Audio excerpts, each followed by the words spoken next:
Kami dari kelompok 3 BTPTL, izin mempresentasikan tentang arteri industri yang memperkenalkan tentang multi-source power grid atau singkatnya pembangkit listrik tenaga hybrid. Sebelum itu, izinkan kami memperkenalkan diri. Saya Erina Nathanael. Dan saya Kita Andrini, serta rekan kami Akbar Badilah. Untuk yang pertama yaitu ada latar belakang. Hal yang melatar belakang kami terciptanya bisnis ini yaitu karena pembangunan dalam sektor kelistrikan kurang pada tahun 2023 di Indonesia itu belum merata, khususnya di 112 desa atau kelurahan yang ada di Jawa Barat. Kemudian kami menciptakan konsep untuk meningkatkan efisiensi dengan menggabungkan dua dari sumber daya kelistrikan dan memanfaatkan sumber daya alam yang dimiliki oleh daerah tersebut, yaitu dengan bentuk sistem pembangkit yang lebih sederhana untuk mencukupi listrik yang ada di desa tersebut. Kemudian adapun visi misi kami dalam menciptakan bisnis ini yaitu visi 1 memasok 22.000 rumah tanpa listrik di Jawa Barat. Adapun untuk misinya yaitu yang pertama ada kerjasama dengan perusahaan listrik negara. Yang kedua ada menciptakan sistem pembangkit dan transmisi sederhana. Dan yang ketiga yaitu bekerja sama dengan masyarakat desa. Adapun diciptakannya bisnis ini yaitu untuk meningkatkan kualitas hidup masyarakat dalam beraktivitas dengan adanya listrik dan dikhususkan untuk daerah-daerah tanpa desa tersebut. Kemudian produk yang kami ciptakan ini menyesuaikan dengan sumber daya yang ada di desa tersebut. Dengan contohnya seperti sumber air, sumber angin, dan sumber panas matahari. Kemudian ada analisis SWOT. Yang pertama ada strength atau kekuatan. Adapun kekuatan dari produk kami yaitu yang pertama ada efisiensi produk lebih tinggi, di mana di sini kami itu menggunakan dua alat konversi energi. Yang kedua ada produk inovatif dan variatif. Ketiga ada perawatan produk lebih mudah, dan yang keempat ada biaya perawatannya rendah. Kemudian ada weakness atau kelemahan. Di sini yang pertama biaya produksi yang tinggi karena memang alat-alat yang digunakan juga cukup variatif, dan juga yang kedua ada ketersediaan alatnya juga terbatas. Yang ketiga ada kapasitas produksi yang terbatas juga, dan branding produknya juga cukup rendah. Kemudian ada opportunity atau peluang. Di sini peluangnya yang pertama itu ada 112 desa yang belum teraliri oleh industri, dan dua potensi mitra dengan berbagai perusahaan dan produk, serta yang ketiga ada net zero emission di 2060. Kemudian ada RUPTL, memerintahkan untuk pemerataan sumber listrik. Yang selanjutnya ada threat atau ancaman. Yang pertama ancaman bagi bisnis kami itu ada adanya perusahaan besar yang juga sedang melakukan transisi ke energi baru terbarukan. Yang kedua juga ada harga jual listrik ke PLN yang rendah. Dan yang ketiga ada banyaknya perusahaan terdahulu yang lebih dikenal oleh masyarakat. Yang selanjutnya yaitu ada business opportunity strategi. Untuk strateginya itu yaitu dengan mempromosikan dan bekerjasama dengan PLN serta perusahaan daerah dan masyarakat sekitar. Kami yakin bahwa dengan promosi dan kerjasama dengan PLN serta masyarakat sekitar, kelemahan produk kami dapat tertutupi oleh peluang yang ada. Kemudian ada strength opportunity strategi, yaitu produk yang efisien, inovatif, dan variatif dengan perawatan yang mudah dan menarik. Yang selanjutnya ada weakness threat strategi, yaitu dengan mempertahankan kualitas produk yang efisien dengan biaya yang tinggi. Kami yakin meskipun biayanya tinggi, tapi apabila konsumen mendapatkan kualitas yang baik, kami rasa produk kami dapat terjual di pasar dengan baik. Kemudian ada strength street strategi, yaitu dengan produk kreatif dan efisien dengan biaya perawatan rendah untuk menarik minat konsumen dan masyarakat sekitar. Selanjutnya, saya akan menjelaskan tentang bisnis model kanvas dari arteri industri. Yang pertama, value proposition dari perusahaan kami adalah kami menyediakan sumber energi listrik kualitas dan efisiensi tinggi Dengan rangkaian sederhana, kami mengatakan kualitas dan efisiensi tinggi dikarenakan kami menggunakan 2 alat konversi energi untuk menghasilkan listrik alih-alih menggunakan satu. Kemudian customer segment yang akan kami targetkan adalah yang pertama komunitas pertanian, yang kedua pariwisata ekoturism, dan yang ketiga pedesaan yang terpencil. Kemudian channel yang akan kami buat untuk mengakses produk kami, yang pertama dari marketplace seperti Tokopedia, Shopee, dan lain-lain. Dan kami juga akan membuat website tentang Artery Industries supaya customer dengan lebih mudah dapat melihat produk kami. Kemudian customer relationship untuk menarik perhatian dari customer dan juga untuk membuat customer tetap berkonsumen pada kita, maka kami memberikan garansi perbaikan 1 kali. Kemudian komunitas, yang dimaksud dari komunitas adalah kami akan menyiapkan forum supaya mereka dapat memberikan saran dan masukan kepada perusahaan kami sehingga kami dapat meningkatkan kualitas dari produk kami. Kemudian yang ketiga adalah trade-ins. Yang dimaksud dari trade-ins adalah tukar tambah. Jadi apabila customer membeli produk kami, kemudian kami membuat produk lagi yang lebih bagus, maka customer dapat melakukan sistem tukar tambah sehingga customer tidak harus membeli secara sepenuhnya produk yang baru. Kemudian selanjutnya kami key partners. Nah, key partners dari perusahaan kami yang pertama suplai bahan baku dan suku cadang seperti panel suryanya dan juga turbin anginnya. Kemudian yang kedua mitra jasa pengiriman barang supaya nanti pengiriman barang seperti ke pedesaan, ke lingkup pertanian, dan juga mungkin ekoturism dapat mempermudah komunikasi dan juga kerjasama antar kedua belah pihak. Kemudian selanjutnya di key resources dari perusahaan kami ada teknologi infrastruktur pembangkit, kemudian SDM dengan keahlian dalam pemasangan maupun pengembangan dari produk kami. Kemudian yang ketiga kemitraan dengan penyedia komponen sehingga kami dapat mempermudah apabila terjadi maintenance pada produk kami dapat mudah berhubungan dengan penyedia komponen kami untuk melakukan perbaikan. Kemudian key activity dari perusahaan kami adalah yang pertama research and development dan operasional.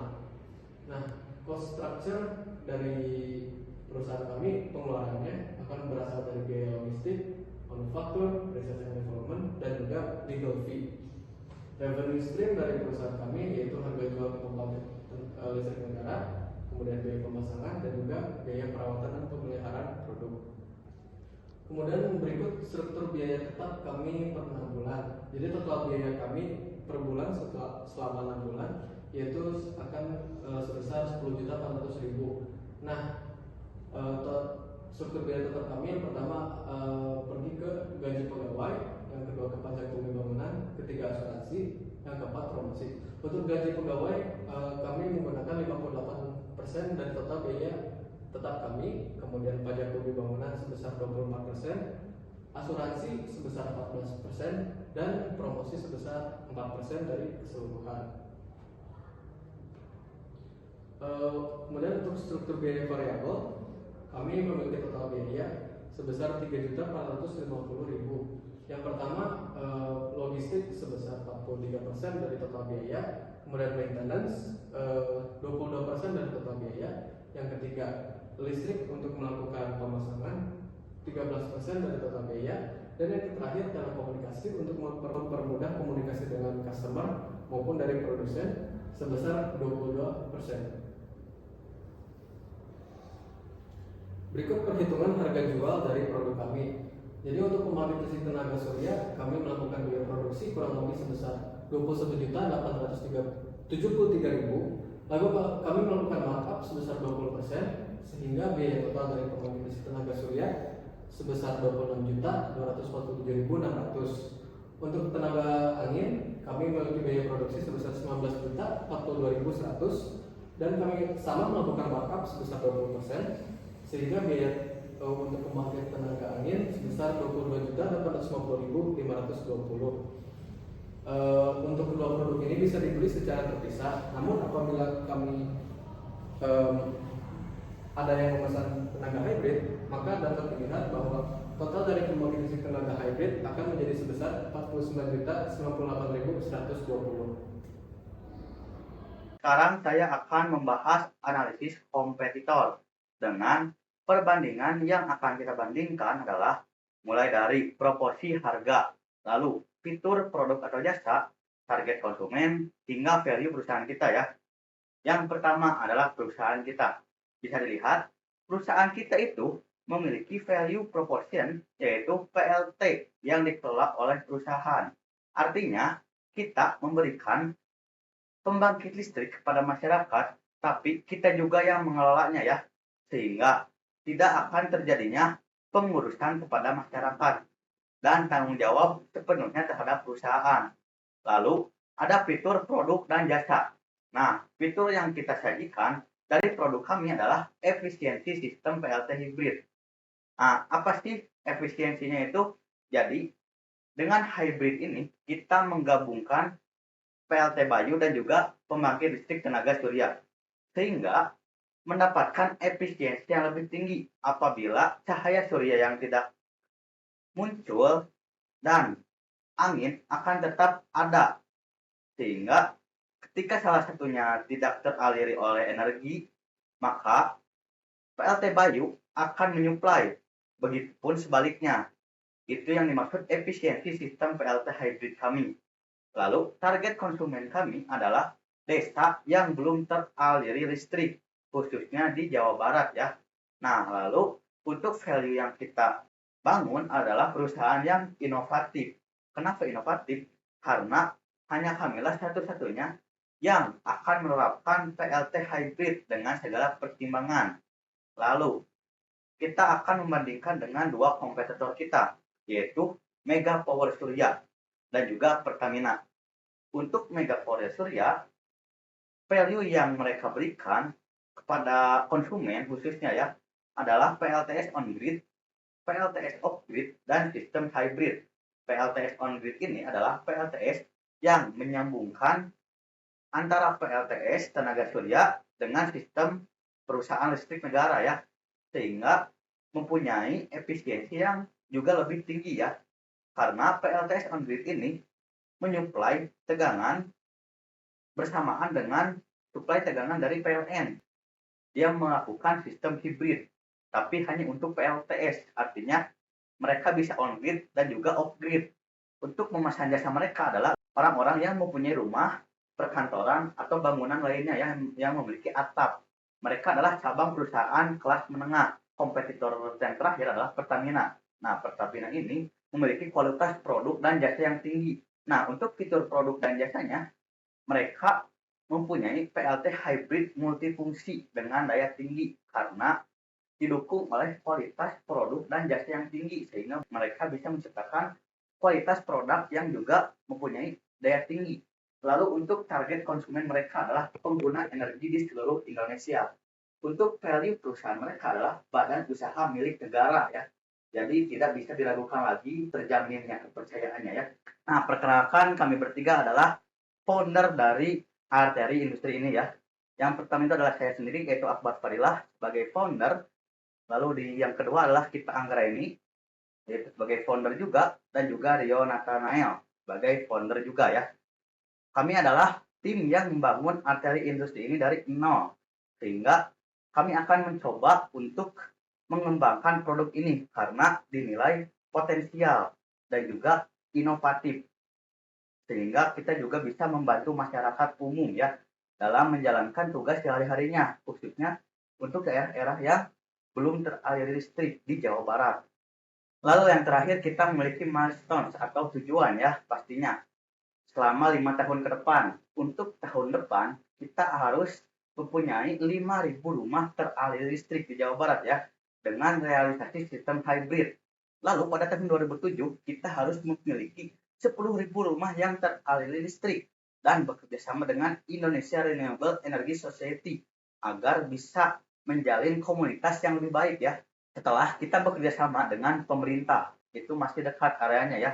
Nah, untuk sistem distribusi dan transmisi ini kita akan membangun lebih jauh lagi. Nah, untuk terakhir adalah tahun 2030. Nah, pada tahun 2030 kita akan mengadakan event nasional hemat energi. Kenapa kita akan mengadakan event ini? Karena untuk memberitahu masyarakat tentang hemat energi dan juga untuk meningkatkan reputasi kita tentang energi baru terbarukan ini dengan sistem hybrid yang kita punya. Sekian presentasi pitching deck dari kami. Selanjutnya kami akan masuk ke segmen tanya dan jawab. Untuk pertanyaan yang pertama, apa masalah utama yang ingin diselesaikan dengan produk atau layanan ini? Di Arteri Industries, dengan menggunakan produk kami berharap dapat menyelesaikan masalah kurangnya akses listrik pada desa-desa yang terpencil yang jauh dari jaringan PLN dengan memanfaatkan energi baru dan terbarukan yang tersedia di desa tersebut. Dengan harapan dapat meningkatkan kualitas hidup di desa-desa tersebut serta meningkatkan kesadaran masyarakat akan pentingnya energi baru terbarukan yang tersedia di Indonesia. Selanjutnya, pada pertanyaan nomor 2, apa keunggulan kompetitif yang sulit ditiru oleh pesaing?